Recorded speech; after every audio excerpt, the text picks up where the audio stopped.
गांव में पेड़ के नीचे कान्हा बैठा हुआ था। तभी उसके पास गांव के कुछ बच्चे आए और बोले, दादाजी कोई कहानी सुनाओ ना। बताओ, कौन सी कहानी सुनाओ? जन्माष्टमी आ रही है, उसी पर कोई कहानी सुना दो। ठीक है, ये उस वक्त की बात है जब हमारे गांव में दुर्जन सिंह का कहर हुआ करता था। सभी लोग उससे बहुत डरा करते थे। वीरपुर गांव में देवा नाम का एक गरीब पंडित रहा करता था। वो अपनी पत्नी दीपा और 2 बच्चों के साथ रहता था। उसके पुत्र का नाम कान्हा और पुत्री का नाम नैना था। देवा बहुत ही सीधा और ईमानदार ब्राह्मण था, जो गांव के ही एक मंदिर का पुजारी था। मंदिर के पीछे एक बहुत बड़ी जमीन का खाली हिस्सा था, जिसमें आम, सेब, अमरूद आदि के पेड़ थे, जो देवा के पूर्वजों ने मंदिर को दान दे रखा था। उसी जमीन पर गांव का दुष्ट अजगर पांडे की कुदृष्टि थी, लेकिन ईमानदार देवा के रहते यह संभव नहीं था। अरे देवा, कब तक ईमानदार दरिद्र ब्राह्मण बने रहोगे? बच्चों के तो भविष्य की कम से कम चिंता करो। तुम अगर साथ दो तो मंदिर को दान दिया हुआ जमीन मुझे बेचकर अमीर बन सकते हो। तुम अपने इरादों का क्रियाकर्म कर दो, क्योंकि मैं भगवान और पूर्वज से गद्दारी नहीं कर सकता, समझे? तुम्हें यह ईमानदारी एक दिन भारी पड़ेगी।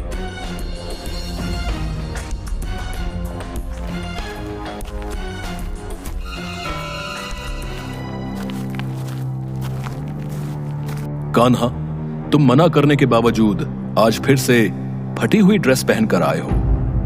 जूते की जगह चप्पल नहीं चलेगा।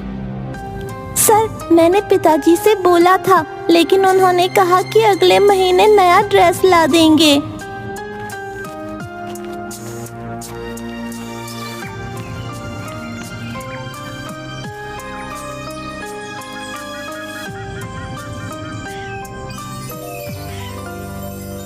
तुम क्यों रो रहे हो? तुम्हारा नाम क्या है? मेरा नाम कान्हा है। मेरे पास स्कूल की ड्रेस नहीं थी, इसलिए गुरुजी ने स्कूल से निकाल दिया। हम गरीब हैं ना, इसलिए हमारे पास औरों की तरह अच्छी चीजें नहीं है। कभी कभी लगता है कि अगर मेरे पास भी अच्छे कपड़े होते तो गुरुजी कभी मुझे स्कूल से नहीं निकालते। पता है, मेरे साथ कोई नहीं खेलता। क्या गरीब होना कोई बुरी बात है? नहीं कान्हा, गरीब होना कोई बुरी बात नहीं। अगर कुछ बुरा है तो वो है किसी का बुरा होना। इसलिए तुम दुखी मत हो, मैं तुम्हारे साथ खेलूंगा, समझे? चलो अब रोना बंद करो। तुम्हारा नाम क्या है? मेरा नाम केशव है। तुम रोज यहाँ आ जाना, मैं तुम्हारे साथ खेलूंगा, ठीक है? तुम मुझसे दोस्ती करोगे? क्यों नहीं, आज से तुम मेरे पक्के वाले दोस्त। लेकिन मेरे बारे में किसी को बताना नहीं, अगर बताया तो फिर नहीं आऊंगा मैं। ठीक है। अरे केशव, तुम्हारे पीछे सांप है, भागो। केशव सांप को पकड़कर नदी में फेंक देता है, लेकिन दुष्ट सांप फिर से कान्हा को काटने के लिए बढ़ता है। तभी केशव सांप को पकड़कर नदी में फेंक देता है। वाह, तुम तो बड़े बहादुर हो दोस्त। मैं रोज आकर तुम्हारे साथ खेलूंगा। ये घटना किसी से मत कहना।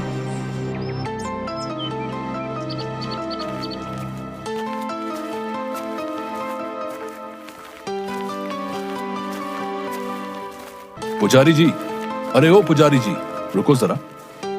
अरे मास्टर साहब, प्रणाम। कहिए, कैसे हैं? मैं तो ठीक हूं, लेकिन कान्हा की तबीयत ठीक नहीं है क्या? उसकी तबीयत को क्या हुआ भला? वो तो भला चंगा है, स्कूल तो रोज आता ही है आपके पास। अरे कान्हा 1 सप्ताह से स्कूल कहाँ आ रहा है?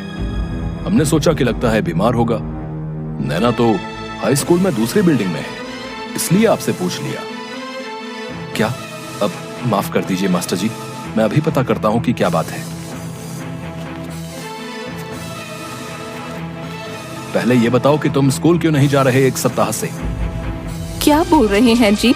मेरा बेटा तो रोज स्कूल जाता है। मैं रोज तैयार कर खुद इसे स्कूल भेजती हूँ।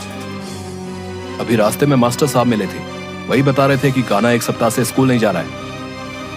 स्कूल ड्रेस फट गया है। मास्टर साहब बोलते हैं कि अगर कल से नया ड्रेस और जूता नहीं लिया तो स्कूल नहीं आना, और मुझे स्कूल से निकाल दिया। हे भगवान, और कितनी दरिद्रता दिखाएंगे। अब बस कीजिए, अब सहा नहीं जाता। लेकिन तू 1 सप्ताह से स्कूल के समय जाता कहाँ है? नदी किनारे जो टूटी हुई मंदिर है उसके पास मेरा दोस्त केशव रहता है, उसी के साथ खेलता हूँ रोज। वो भी मेरी उम्र का है, वो बहुत ही बहादुर है। अकेले एक बड़ा सांप मार डाला उसने। जहाँ तक मुझे जानकारी है, तुम्हारी उम्र का कोई केशव नाम का बच्चा अपने गांव में नहीं है। पिताजी, केशव मेरा दोस्त है, मैं आपको मिलवा भी दूंगा। मैं झूठ नहीं बोल रहा, परसों उसका जन्मदिन भी है। सुनो जी, नैना का कल जन्मदिन है, वो कल 12 साल की हो जाएगी। हमारे पास पैसे नहीं है उसका जन्मदिन मनाने के लिए। क्या करूं भाग्यवान, ये दरिद्रता हमारा पीछा ही नहीं छोड़ रही। मंदिर में जो चढ़ावा आता है उसका 3/4 हिस्सा डकैत दुर्जन सिंह ही ले जाता है। सिर्फ 1 हिस्सा ही हमें मिलता है। आपको कई बार कहा कि इसकी शिकायत पंच लोग से कीजिए, लेकिन आप हैं कि सुनते ही नहीं हैं। दुर्जन सिंह के पूर्वजों के समय से मंदिर के चढ़ावे का 3 हिस्सा उनको जाता है। कहते हैं कि दुर्जन सिंह के दादा जालिम सिंह ने एक बार पूरे वीरपुर को लूटने के बाद इस मंदिर की सोने की मूर्तियों को भी ले जा रहा था। तब हमारे दादा विष्णु देव ने भगवान की दुहाई दी और वादा किया कि मंदिर के चढ़ावे का 3 हिस्सा डकैतों को जाएगा। तब से यह हिस्सा उन्हें ही जाता है।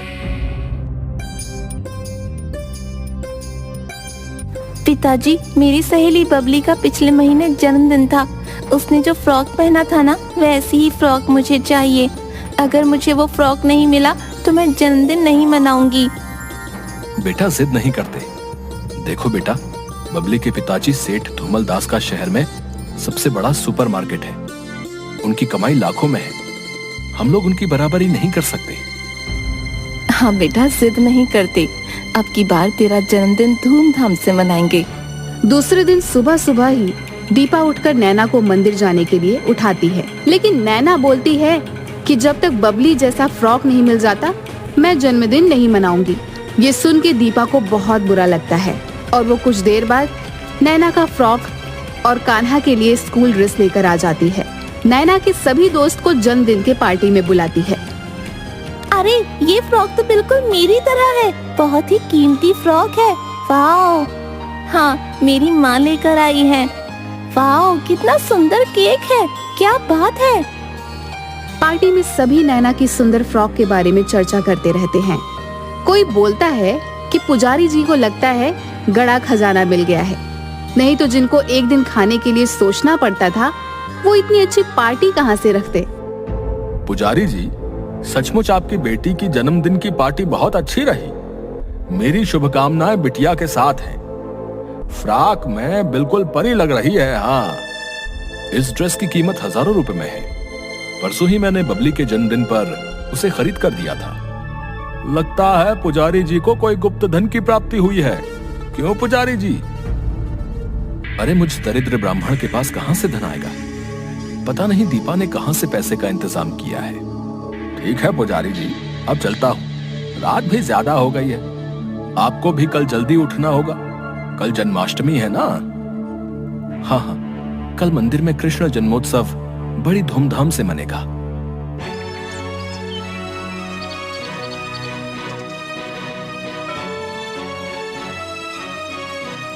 हे भगवान, अनर्थ हो गया। घोर कलयुग आ गया। अब तो भगवान भी सुरक्षित नहीं। क्या हुआ पुजारी जी? सवेरे सवेरे मंदिर के बाहर इतनी भीड़ कैसी? मंदिर के आभूषण गायब हो गए हैं। ऐसे कैसे हो गया? आज तक हमारे गांव में कभी ऐसा नहीं हुआ। पता नहीं मुखिया जी, ये सब कैसे हो गया। मैंने कल खुद मंदिर की सफाई करके ताला लगाया था। ताले की चाबी किसके पास है? चाबी तो मेरे ही पास रहती है। आज जब मैं सुबह आया तो ताला लगा हुआ था। रोज की तरह जैसे ही ताला खोलकर अंदर घुसा तो देखा कि भगवान के सोने के आभूषण गायब हैं।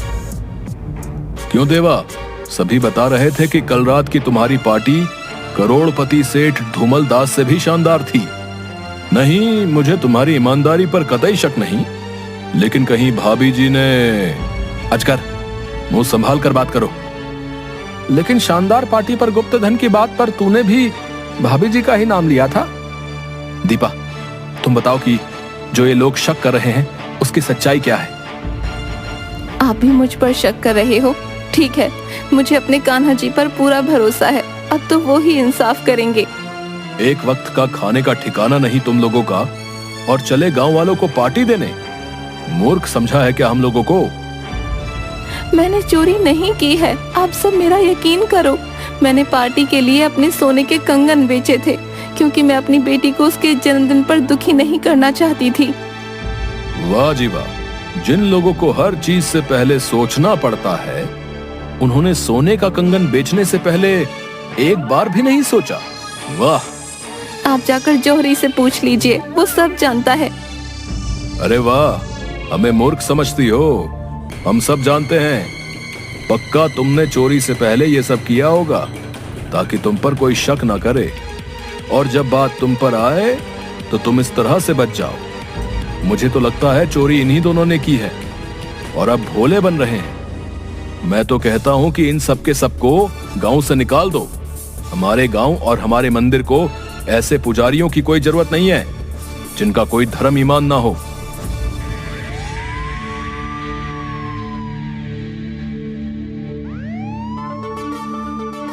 देवा के पत्नी बच्चे सभी रोते बिलखते रह जाते हैं।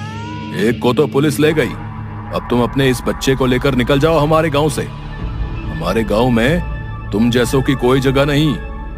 आज सूर्यास्त होने से पहले निकल जाना, समझ गए? लेकिन यहाँ हमारा घर है, हम अपने घर को छोड़कर कैसे जा सकते हैं? वो सब हमें नहीं पता। जो बोल दिया सो बोल दिया।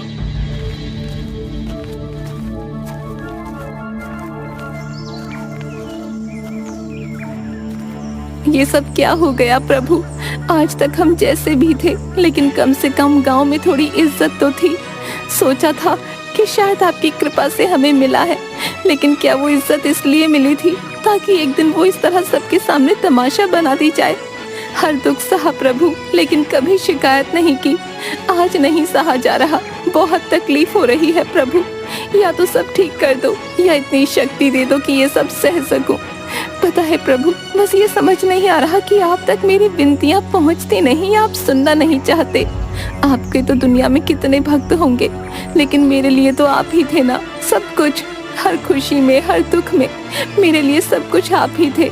आप तो किसी के साथ गलत नहीं होने देते ना, तो फिर ये सब क्यों हो रहा है मेरे परिवार के साथ? न जाने प्रभु क्यों ऐसा लग रहा है कि ये सब आपने मुझे मेरी भक्ति का फल दिया है। पता नहीं फिर कब आपसे मिलने यहाँ आ पाऊंगी। मेरा आखिरी प्रणाम स्वीकार करो प्रभु।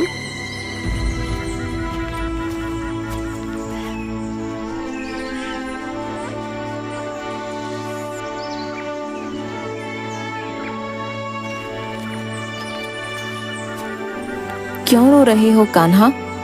वो मेरे पिताजी पुलिस। रो मत दोस्त, मुझे सब मालूम है। जब तुम्हें मालूम है तो तुम क्यों नहीं चोर को पकड़कर सामने लाए? पुलिस मेरे पिताजी को पकड़कर ले गई।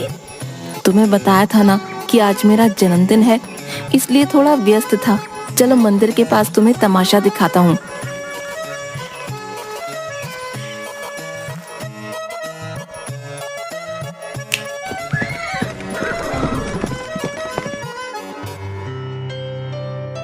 पुजारी जी, हमें बचा लो। 1 घंटे से हमारे ही घोड़े हम लोगों को ही लात मार मार कर जान लेने पर उतारू हैं। ये रहे भगवान के आभूषण, हमें बचा लो। एसपी साहब, हमें जेल में डाल दो, नहीं तो ये हमें मार देंगे। जिस भगवान के चढ़ावे का 3/4 हिस्सा तुझे मिलता है, उनके ही आभूषण तूने चुरा लिए। छी! आभूषण चुराने का आइडिया तुम्हारे ही गांव के अजगर पांडे का था। उसी ने मुझे आभूषण चोरी के लिए चाबी दी थी, और ये कहा कि कल रात पुजारी के यहाँ शानदार पार्टी हुई है, इसलिए लोगों का शक पुजारी पर जाएगा। हाँ।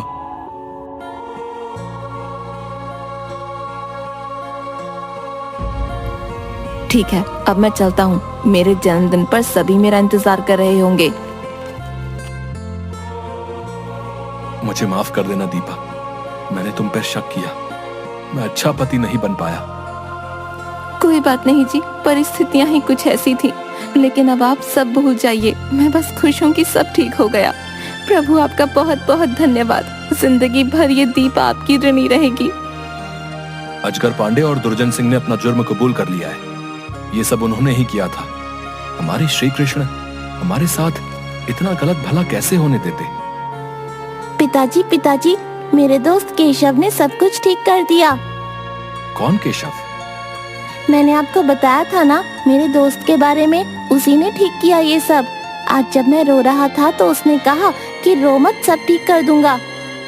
बेटा, इस दुनिया में करने वाला वो एक ही है, हमारे आराध्य श्री विष्णु। लेकिन उसने कहा वो कर देगा सब ठीक। आपको पता है, एक बार उसने सांप से मेरी जान बचाई थी। वो किसी से नहीं डरता। कान्हा, मुझे मिलना है उस बच्चे से।